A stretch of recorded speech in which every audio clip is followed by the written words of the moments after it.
अस्सलाम वालेकुम। अगर आपकी वीडियो की एडिटिंग अच्छी है लेकिन फिर भी वो प्रोफेशनल नहीं लग रही तो ऐन मुमकिन है कि आपका मसला ट्रांजिशन या इफ़ेक्ट्स में नहीं बल्कि टेक्स्ट और टाइटल्स के सही इस्तेमाल में है। तो आज के लेक्चर में हम सीखेंगे कि आपकी वीडियो को टेक्स्ट, टाइटल्स और कैप्शन किस तरह से नॉर्मल से प्रोफेशनल बनाते हैं। अस्सलाम वालेकुम dear students, welcome back to another video editing course में आप लोगों को खुश आमदीद। ये हमारा लेक्चर 11 है। आज हम एक इम्पोर्टेंट मॉड्यूल पर बात करेंगे जिसे टेक्स्ट, टाइटल्स और कैप्शंस कहते हैं। ये वो चीज़ें हैं जो आपकी वीडियो को ना सिर्फ खूबसूरत बनाती हैं बल्कि आपका जो मैसेज होता है उसको क्लियर भी करती है और ऑडियंस की इंगेजमेंट को भी बढ़ाती है।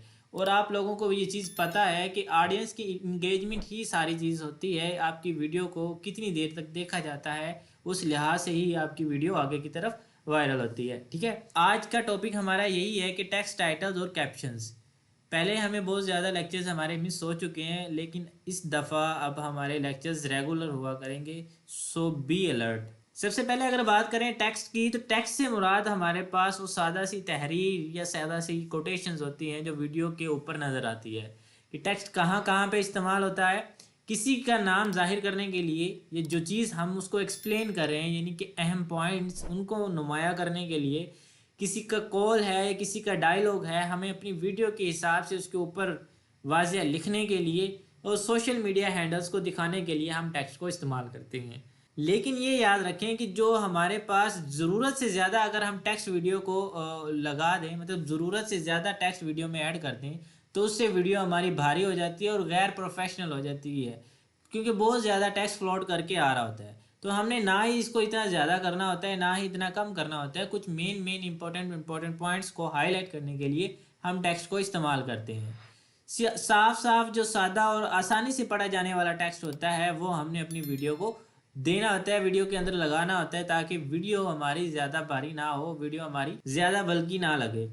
सेकंड नंबर पे हमारे पास टाइटल्स आ जाते हैं। टाइटल्स आमतौर पर वीडियो के शुरू में, किसी भी हिस्से के शुरू में, वीडियो के एक पार्ट जो फर्स्टली स्टार्ट होता है उसमें इस्तेमाल होते हैं। टाइटल्स की कितनी इकसाम है? टाइटल्स की 4 इकसाम है हमारे पास। सबसे पहले एक ओपनिंग टाइटल होता है कि वीडियो के तारुफ के लिए। अब ओपनिंग टाइटल मिसाल के तौर पर क्या होता है कि जिसमें लोगो आ रहा होता है किसी भी चैनल का, किसी भी वीडियो का, या किसी भी वीडियो के टाइटल का लोगो वगैरह आ रहा होता है, उसे हम ओपनिंग टाइटल कहते हैं, यानी कि वीडियो का इंट्रो कहते हैं। लोअर थर्ड से मुराद है कि नीचे जो सोशल मीडिया हैंडल्स आ रहे होते हैं या किसी चीज़ को अगर एक्सप्लेन करना हो तो ये जो एक्सप्लेन करने वाला मेज़बान होता है या जो मेहमान होता है उसका नाम वगैरह आ रहा होता है कि फ़लाँ फ़लाँ ये डॉक्टर है या फ़लाँ फ़लाँ कुछ भी है, तो वो लोअर थर्ड होता है। यानी कि लोअर थर्ड में नाम या किसी भी पोस्ट को दिखाने के लिए हम इस्तेमाल करते हैं, या हम सोशल मीडिया हैंडल्स को फॉलो अप करने के लिए इस्तेमाल करते हैं। थर्ड नंबर पे हमारे पास सेक्शन आ जाता है कि सेक्शन के अंदर हमेशा नए स्टार्ट, मतलब हम नए टॉपिक का स्टार्ट देते हैं।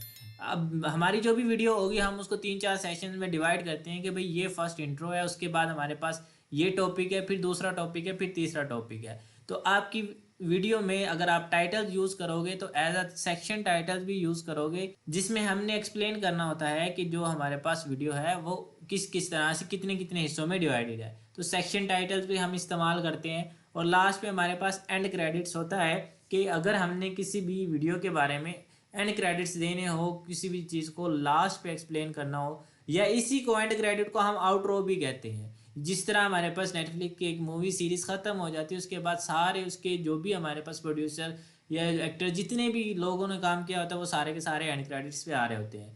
लेकिन हमारी जो वीडियो होती है अगर हम एज अ ट्यूटोरियल रिकॉर्ड करें या एज अ वीडियो रिकॉर्ड करें तो उसमें हम लास्ट पे ये लगाते हैं कि ये हमारी प्रीवियस वीडियो, ये हमारी नेक्स्ट वीडियो, ये हमारा चैनल है, तो आप इसको विजिट कर सकते हो। तो एंड क्रेडिट्स को हम आउटरो भी कहते हैं। आउटरो यानी कि जिस तरह इंट्रो होता है हमारे पास उसी तरह सेम एज इट आउटरो भी होता है। बेसिकली इसका जो बुनियादी मकसद होता है वीडियो को प्रोफेशनल बनाना है और हमारे पास जो ब्रांड की इमेज है उसको स्ट्रॉन्ग करना होता है। थर्ड नंबर पे हमारे पास कैप्शंस आ जाते हैं, जिसे हम सब टाइटल्स कहते हैं। कैप्शंस दरअसल वो तहरीर होती है जो बोले गए लफ्ज़ को स्क्रीन पर जाहिर करती है, लेकिन अगर हमने अपनी वीडियो में लगाने हो तो इसके लिए फिर हमें अलहदा से अपनी वीडियो में कैप्शंस को ऑन करना पड़ता है। तो कैप्शंस हमारे पास 3 तरह के होते हैं कि एक मैनुअल कैप्शंस, एक हमें खुद से लिखने पड़ते हैं, ठीक है। एक हमारे पास AI टूल्स आ गए हैं, उसके बाद हम कुछ वीडियो एडिटिंग सॉफ्टवेयर वो ऑटोमेटिकली हमें क्या करते हैं कि ऑप्शंस देते हैं, जिस तरह कैपकट है, हम अपने जो कैप्शंस है वो ऑटोमेटिक जनरेट कर लेते हैं। थर्ड नंबर पे हमारे पास क्लोज कैप्शंस आ जाते हैं। ये बेसिकली हमारे पास ऑनलाइन प्लेटफॉर्म पे ही लगते हैं और हम उसको इजीली ऑन या ऑफ भी कर सकते हैं। ठीक है, तो ये कैप्शंस के हमारे पास तीन एग्जाम है। ये एक्सेप्शनल होता है अगर आप अपनी वीडियो में लगाना चाहते हो, अपनी वीडियो को किसी भी लैंग्वेज में आप कैप्शन लगा सकते हो। अगर आपने वीडियो उर्दू में बनाई है तो अगर आप चाहते हो कि इंग्लिश वाले लोग भी इसको देख सकें, उसको समझ सकें, तो आप अपने कैप्शंस इंग्लिश में लगा सकते हो, ताकि अगर उसको वो ज़बान नहीं समझ आ रही तो वो नीचे कैप्शन सबटाइटल्स पढ़कर फिर भी वो उस वीडियो को समझ सके। जिस तरह हमारे पास जो ड्रामाज होते हैं, कुरुलुस उस्मान है, जो हमारी लैंग्वेज में नहीं होता लेकिन नीचे हमारे पास एक सबटाइटल्स आ रहा होता है। तो कैप्शन की हमारे पास तीन एग्जाम है। तो हम ज़्यादातर अपनी ट्यूटोरियल वीडियोस में ऑटोमेटिक कैप्शंस को इस्तेमाल करते हैं कि जैसे जैसे हम बोलते जाते हैं वो ऑटोमेटिकली वैसे वैसे लिखा जाता है। तो कैप्शंस का बेसिकली जो हमारे पास गोल होता है वो वीडियो की इंगेजमेंट को बढ़ाना होता है, और जो हमारे पास एक्सेसिबिलिटी है, यानी कि वीडियो को सुनने की, वीडियो को अच्छे से देखने की, वो बढ़ाना होता है, उसको बेहतर बनाना होता है। तो कैप्शंस हम इस मकसद के लिए इस्तेमाल करते हैं। अब ये मॉड्यूल इतना ज़्यादा इंपॉर्टेंट क्यों है? जो आप लोगों की वीडियो एडिटिंग है वो बेसिकली आपका 30% 40% इसी वीडियो कैप्शंस पर बेस कर रहा होता है, जिसके अंदर इंट्रो टाइटल्स भी आ जाते हैं, जिसके अंदर सब टाइटल्स भी आ जाते हैं, और जिसके अंदर इंट्रो आउट्रो भी आ जाता है। इंट्रो और आउट्रो की एक स्पेसिफिक फील्ड भी है। अगर आप उस फील्ड में जाना चाहो, सिर्फ इंट्रो और आउट्रो बनाना चाहो, तब भी आप एक अच्छा रेवेन्यू जनरेट कर सकते हो। मतलब इस जो टेक्स्ट वाली है हमारे पास, ये किसी भी जगह पे आप इस्तेमाल कर सकते हो। और इसके एक एक पार्ट को आपकी जो हमारे पास कैप्शंस ऐड करने के लिए लोगों को अलहदा से हायर किया जाता है, कि जिनकी लैंग्वेज वगैरह ठीक है और वो कैप्शंस लगा सकते हैं वीडियो के, तो उनको अलहदा से हायर किया जाता है। और जो हमारे पास अगर टेक्स्ट की बात करें या इंट्रो टाइटल वगैरह की बात करें, इंट्रो के अलहदा मतलब हायर किए जाते हैं, आउट्रो के लिए अलहदा हायर किए जाते हैं। कि किसी भी चैनल को, किसी भी ब्रांड को अपना कोई भी फर्स्ट इंट्रो या आउट्रो बनाना होता है, वो लोग अलहदा हायर किए जाते हैं। मतलब ये तीनों फील्ड्स हैं, अगर आप इनमें से किसी भी एक पे ग्रिप हासिल कर लो तब भी आप एक रेवेन्यू जनरेट कर सकते हो। उसके बाद जो इसमें इम्पोर्टेंट बातें हैं जो हमारे पास, तो सबसे पहले जो है, जो आपकी टाइमलाइन में टेक्स्ट लेयर होती है उसको आपने प्रोफेशनल लुक देना होता है। आपके जो भी टेक्स्ट वगैरह आप ऐड करोगे, आपकी जो वीडियो होगी, आप उसकी टाइमलाइन में एक प्रोफेशनल लुक देगी। जो आपका मैसेज व्यूअर को जाना होता है वो एग्जैक्टली क्लियर जाता है। मिसाल के तौर पर अगर कोई वीडियो एडिट की हुई है, अगर मैं उसमें से कुछ वर्ड्स हमारे पास पॉपअप करके आए, मतलब ऊपर सामने स्क्रीन पर आए, तो हमें वीडियो को इंगेजिंग भी लगती है और हम ज़्यादातर देर तक उसको देखते हैं। जो सोशल मीडिया परफॉर्मेंस है, हमने उसको बेहतर बनाना होता है सभी सोशल मीडिया प्लेटफॉर्म पर। ये मॉड्यूल इसलिए भी अहम है। और उसके बाद हर किस्म के व्यूवर्स के लिए वीडियो को हमने एक्सेसिबिलिटी उनकी इंक्रीज करनी होती है। हर किस्म के जो व्यूवर है उस वीडियो को देख सके। ये ना हो कि अगर कोई वीडियो को देख रहा है और उसकी लैंग्वेज में नहीं है तो वो क्या करे, उसको स्किप कर दे। तो हम अगर कैप्शंस या ऑटोमेटिक जनरेटेड कैप्शंस ऐड कर दें तो दूसरी ज़ुबान वाला बंदा भी हमारी वीडियो को देख सकता है। तो इसके अंदर जो इंपॉर्टेंट बातें याद रखने वाली है कि सबसे पहले है टाइमलाइन में टेक्स्ट लेयर को ऐड करना। आप जब भी वीडियो एडिट करोगे, अभी हम इसका प्रैक्टिकल भी करेंगे और फिर मैं आप लोगों को इसका टास्क भी दूंगा। तो आप लोगों ने टाइमलाइन में टेक्स्ट लेयर को शामिल करना होता है, जो मेन इंपॉर्टेंट बात है। उसके बाद हमने उसकी ड्यूरेशन को रखना होता है कि वो 3 सेकंड तक हमारा टेक्स्ट पॉपअप रहे, 5 सेकंड तक रहे, 7 सेकंड तक रहे।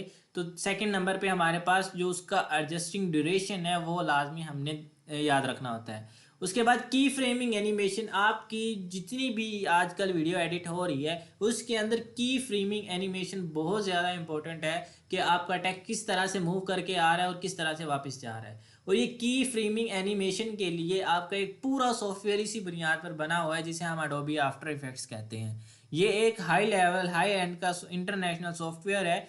जो वीडियो एडिटिंग की बुनियाद हम कैपकट से सीखते हैं वो सेम का सेम हमारे पास उसी चीज़ को लेके, यानी कि की फ्रेम एनिमेशंस को लेके एक पूरा मुकम्मल सॉफ्टवेयर बना हुआ है। इंट्रो, आउट्रो और ये सारी चीज़ों के लिए, एनिमेशंस के लिए, की फ्रेम एनिमेशंस के लिए हम उस सॉफ्टवेयर को इस्तेमाल करते हैं।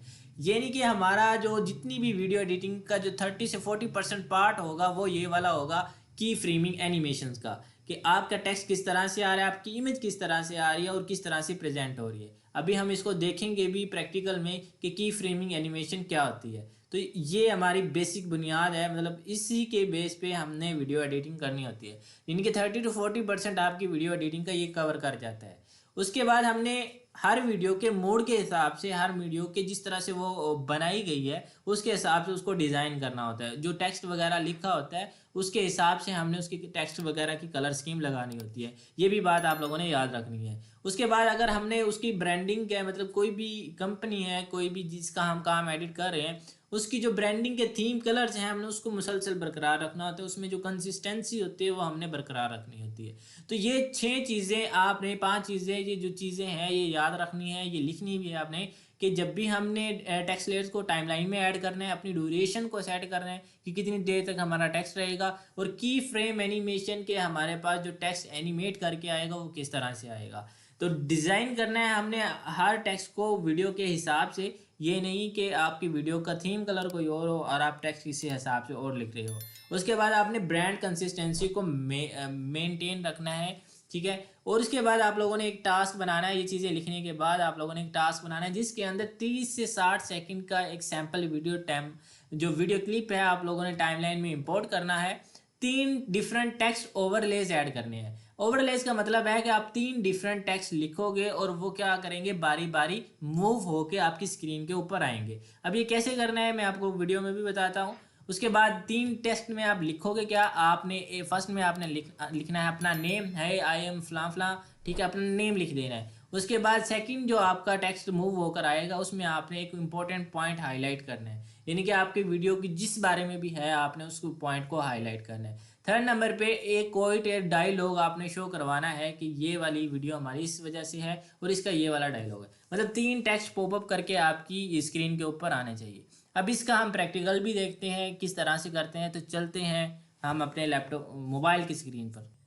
तो हम मोबाइल की स्क्रीन पे आ चुके हैं। तो सबसे पहले आप लोगों ने अपना सॉफ्टवेयर को ओपन कर लेना है। देखो चीज़ें आसान आसान सी हैं, सिर्फ आपने उनको तरतीब रखनी है और आप उसको करते जाओगे, ठीक है। 3 चीज़ें हमने पढ़ी, अब तीनों चीज़ें मैं आप लोगों को करवाने लगा हूँ, फिर उसी के हिसाब से आपने टास्क भी बनाना है। और जो चीज़ मैंने जिस पे ज़्यादा फोकस किया है कि की फ्रेमिंग क्या होती है वो भी मैं आप लोगों को बताऊँगा। तो सबसे पहले न्यू वीडियो पे आपने क्लिक कर देना है और यहाँ पर आपके पास काफ़ी सारी वीडियोज़ आ जाएंगी, आपने सिंपल उसको ऐड कर देना है। अब ये वीडियो जो आप बनाओगे, ठीक है, आप कोई भी वीडियो बना सकते हो। एक सवाल पिछली वीडियो में भी किया गया था कि शुएब ने किया था, आई थिंक किसी ने किया था, तो उन्होंने कहा था कि जो हम एस्पेक्ट रेशियो है वो कहाँ से रखते हैं। तो वो भी मैं बताता हूँ। आपने सिंपल इसको स्क्रॉल डाउन करके यहाँ पे आ जाना, यहाँ पर एस्पेक्ट रेशियो रख देनी है। जो एस्पेक्ट रेशियो वाला लेक्चर हमने किया था वो सारा ये वाला है, लेकिन आज का ये हमारा लेक्चर यहाँ पर नहीं है। तो आपने किसी भी एस्पेक्ट रेशियो पे क्लिक कर देना है, वो आपकी वीडियो के हिसाब से हो जाएगी। ओके कर देना है तो आपकी वीडियो के हिसाब से एस्पेक्ट रेशियो हो जाएगी। तो सबसे पहले हम टेक्स्ट की बात करेंगे कि अगर आपने कोई टेक्स्ट वगैरह ऐड करना है तो आप क्या करोगे, सिंपल ऐड टेक्स्ट पे क्लिक कर दोगे, यहाँ पर ऐड टेक्स्ट आ जाएगा। अदरवाइज़ आप यहाँ पर वापस आओगे तो टेक्स्ट पे क्लिक कर दोगे, यहाँ पर हमारे पास सारे टेक्स्ट के ऑप्शंस आ जाएंगे। तो सबसे पहले है ऐड टेक्स्ट। आपने अगर कोई ऐड टेक्स्ट करना है, अब टेक्स्ट हम कौन सा ऐड करेंगे, ज़्यादातर हम जो बातें कर रहे होते हैं, जो बातें एक्सप्लेन कर रहे होते हैं वो टेक्स्ट ऐड करते हैं। अब मिसाल के तौर पर मैं वीडियो को शुरू करता हूँ और जो चीज़ मुझे अच्छी लगती है, जो चीज़ मुझे चाहिए कि भाई ये टेक्स्ट बाहर आना चाहिए, तो वो मैं ओपन करता हूँ। ये सारी इंग्लिश किताबें हैं, तो यहाँ पर आ रहा है ये सारी इंग्लिश किताबें, मतलब इंग्लिश वाला वर्ड मैं बाहर निकालना चाहता हूँ। तो मैं वापस से यहाँ पे आ गया, किताब, यहाँ पर वो इंग्लिश किताबें बोल रहा है तो मैंने ऐड टेक्स्ट कर दिया और यहाँ पर हमारे पास सारा ऑप्शन आ जाएंगे। आपने करना ये है कि सिंपल वाले टेक्स्ट पे क्लिक करना है और यहाँ पर लिख देना है कि भाई जो भी वर्ड है वो आपने यहाँ पे लिख देना है, इंग्लिश बुक्स, ठीक है। और उसके बाद यहाँ से आपने दोबारा इसी स्क्रीन पे क्लिक कर देना है, यहाँ से ओके कर देना है। तो आपका ये वर्ड यहाँ पे लिखा हुआ आ जाएगा। अब आपने इस पे क्लिक करना है और उसका साइज़ वगैरह बढ़ाना है, कम करना है, एडिट करना है। तो एडिट करना है तो पेंसिल आ गई, साइज़ बढ़ाना है, कम करना है यहाँ से। अगर कॉपी डुप्लीकेट करना है तो इस वाले कॉर्नर से, ठीक है। और अगर कट करना है तो ऊपर क्रॉस बना हुआ उस वाले कॉर्नर से।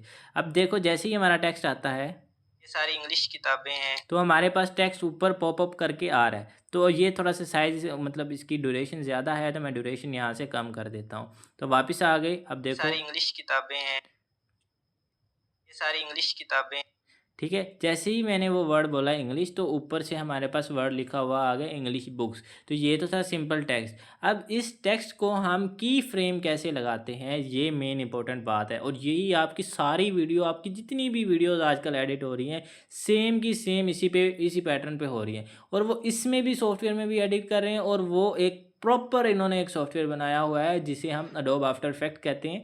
वो सारा काम ही एनिमेशंस का है। मतलब अगर आप ये बेसिक स्ट्रॉन्ग कर लोगे तो आप वो वाला सॉफ्टवेयर भी इजीली कर लोगे। ठीक है, तो अब हम इसको की फ्रेमिंग लगाते हैं। तो की फ्रेमिंग हमने इस तरह से लगानी है कि ये टेक्स्ट हमारा मूव करके आए, यहाँ पर थोड़ा सा बड़ा हो जाए, और उसके बाद क्या हो कि ये गायब हो जाए। तो की फ्रेमिंग लगाने के लिए हम यहाँ पर हमारे पास टेक्स्ट स्टार्ट हो रहा है, तो इसके लिए हम अपने टेक्स्ट को क्लिक करेंगे और टेक्स्ट को सबसे पहले नीचे ले जाएंगे। मतलब ये हमारी स्क्रीन में अभी आ ही नहीं रहा। तो आपने यहाँ पर एनिमेशन है, एनिमेशन पे क्लिक कर देना है। ये आपके पास बनी बनाई काफ़ी सारी एनिमेशंस आ जाएंगी। तो यहाँ से आपने नहीं लगाना, यहाँ पर आपके पास प्लस वाला आइकन है, आपने जस्ट एक दफ़ा प्लस वाले आइकन पे क्लिक कर देना है, और अपना जो भी कर्सर है उसको आगे की तरफ ले जाना है, टाइमलाइन को, यानी कि वीडियो की आगे की तरफ। अब आप चाहते हो कि इतनी वीडियो में आगे चली जाए, फिर ये टेक्स्ट हमारे पास पॉपअप करके ऊपर की तरफ आ जाए। तो अब जैसे ही ये टेक्स्ट हमारे पास ऊपर की तरफ आ जाएगा, अब आप चाहते हो कि अगर ये वापस भी जाए तो आपने फिर से आगे चले जाना है, और क्या करना है, जहाँ पर ये आगे चले जाए उसको आपने नीचे करके ऐसे करके वापस ले आना है। अब देखो, अब जब हम वीडियो को ओपन करेंगे तो हमारी की फ्रेमिंग लग चुकी है। अब देखना, ये सारी इंग्लिश किताबें हैं, यहाँ तक तो देखो जैसे ही हमारा टेक्स्ट ऊपर गया और वैसे ही वापस आ गया। अब हमें चाहिए कि भाई जब टेक्स्ट हमारा ऊपर जाए और वहाँ पर ही वो फिनिश हो जाए, वहाँ पर भी वो डिसअपियर हो जाए। तो थर्ड वाला जो पॉइंट है, हमने ये वाला थर्ड वाला पॉइंट जो लगाया है, हम उसको सिंपल क्या कर देंगे, डिलीट कर देंगे। अब देखो ये टेक्स्ट डिलीट हो गया, तो आपने उस पॉइंट को डिलीट करना है, ना कि आपने उसको सारे के सारे टेक्स्ट को डिलीट करना है। पॉइंट को कैसे डिलीट करना है, अब जैसे ही आप माउस के मतलब अपनी टाइमलाइन पे आगे आओगे तो रेड होता जाएगा। अब जैसे ही ये रेड हो गया है, तो आपने जहाँ से लगाया था उससे वहाँ से ख़त्म कर देना है। अब यहाँ पर हमारे पास टेक्स्ट है ही नहीं, और यहाँ पर हमारे टेक्स्ट क्या आ जाएगा, ऊपर की तरफ, और यहाँ पर हमारे टेक्स्ट गायब हो जाएगा। तो देखो, ये सारी इंग्लिश किताबें हैं, यहाँ तक इंग्लिश किताबें हैं, ठीक है। ठीक है। ये तो अब इस तरह से हम क्या करते हैं कि वीडियो की फ्रेमिंग लगाते हैं, टेक्स्ट की फ्रेमिंग लगाते हैं, इमेजेस की फ्रेमिंग लगाते हैं। ठीक है, तो इस चीज़ को आपने लाजमी प्रैक्टिस करनी है। और जो मैंने आप लोगों को टास्क बताया है, 3 टास्क आपने, जिस तरह से एक नेम आए, उसके बाद दूसरा टास्क आए, उसके बाद तीसरा आए, आपने तीनों टेक्स्ट यहाँ पर ऐड करने हैं। तो जिस तरह एक टेक्स्ट ऐड किया है, उसी तरह दूसरा टेक्स्ट, जहाँ पर हमारे पास ये वाला टेक्स्ट ख़त्म हो जाए, उसके बाद यहाँ पर आपने दोबारा से टेक्स्ट ऐड कर देना है, फिर दोबारा से टेक्स्ट ऐड कर देना है। तीसरा हमने पढ़ा था कि ऑटो कैप्शंस क्या होता है। ठीक है, तो ऑटो कैप्शंस होता है कि मैं जो जो चीज़ें बात कर रहा हूँ, इसको मैं डिलीट करना चाहता हूँ, सिंपल इस पर क्लिक किया, डिलीट कर दिया। अब मैं जो जो चीज़ें आपको एक्सप्लेन कर रहा हूँ, मैं चाहता हूँ ऑटोमेटिकली यहाँ पर लिखा हुआ आ जाए, मुझे खुद से ना लिखना पड़े। तो उसके लिए फिर हम ऑटो कैप्शंस को इस्तेमाल करते हैं। आपने यहाँ पर जस्ट ऑटो कैप्शन वाले फीचर को इस्तेमाल करना है। आप कैप्शन किस तरह से देना चाहते हैं डिफ़ॉल्ट के तौर पर, या इस तरह से कैप्शन देना है, या इस तरह से कैप्शन देना है, जस्ट क्लिक करके आपने यहाँ पर जनरेट कर देना है। तो ये आपका कंप्यूटर जो आपका कैपकट है, वो ऑटोमेटिकली उसको जनरेट कर देगा। आपके पास बाज़ औक़ात ये ऑप्शन नहीं होगा, तो आप लोगों ने परेशान नहीं होना।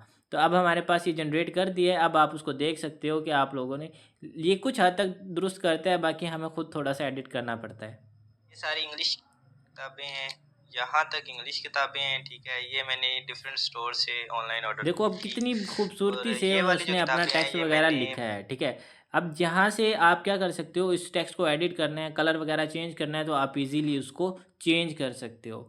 तो कल आप लोगों ने एक वीडियो बनानी है जिसमें यही तीनों चीज़ें, मतलब ओवरले वगैरह रखना है। तो ये 3 चीज़ें थी, मतलब एक टेक्स्ट था हमारे पास, एक टेक्स्ट ऑन टाइटल था जिसे हम ऑटो कैप्शंस भी कहते हैं। अच्छा, ऑटो कैप्शंस के अंदर इंट्रो भी आ जाता है, आउट्रो भी आ जाता है। इंट्रो और आउट्रो पे हम फिर किसी दिन बहस करेंगे, लेकिन इंट्रो और आउट्रो जब हम बनाएंगे तब उसमें मतलब बहस करेंगे। ठीक है, तो इंट्रो का मतलब होता है कि आपकी वीडियो का जो टाइटल वगैरह है, जो वीडियो का थंबनेल वगैरह, या वीडियो की जो भी चीज़ है वो सामने की शुरू से आ रही है, उसे हम इंट्रो कहते हैं।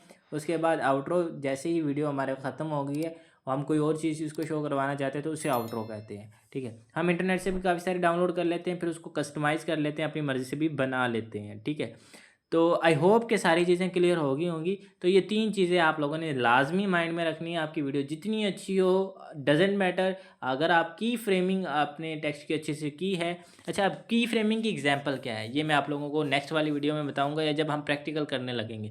तो मैं आप लोगों को साथ साथ प्रैक्टिकल के एग्जांपल्स भी देता रहूँगा और उसके साथ साथ आप लोगों को बताता भी रहूँगा ये हमने फ़लाँ लेक्चर में सीखा था। अगर किसी की बेसिक स्ट्रॉन्ग नहीं है तो वो फ़लाँ लेक्चर जाके देखे। तो इसलिए मैं आप लोगों को ये थोड़ा-थोड़ा करके करवा रहा हूँ और अब से रेगुलर लेक्चर होंगे और आप लोग दुआ किया करो कि जो प्रॉब्लम्स हैं, जो मुश्किलात हैं वो हल होती रहें। और अगर आप लोगों को ये वीडियो पसंद आई हो, मतलब आप लोगों को लगा हो कि ये इसमें कुछ नॉलेज आप लोगों को मिला है, तो आप लोगों ने लेक्चर 11 लिख के डन लिख के कमेंट में मैसेज कर देना है।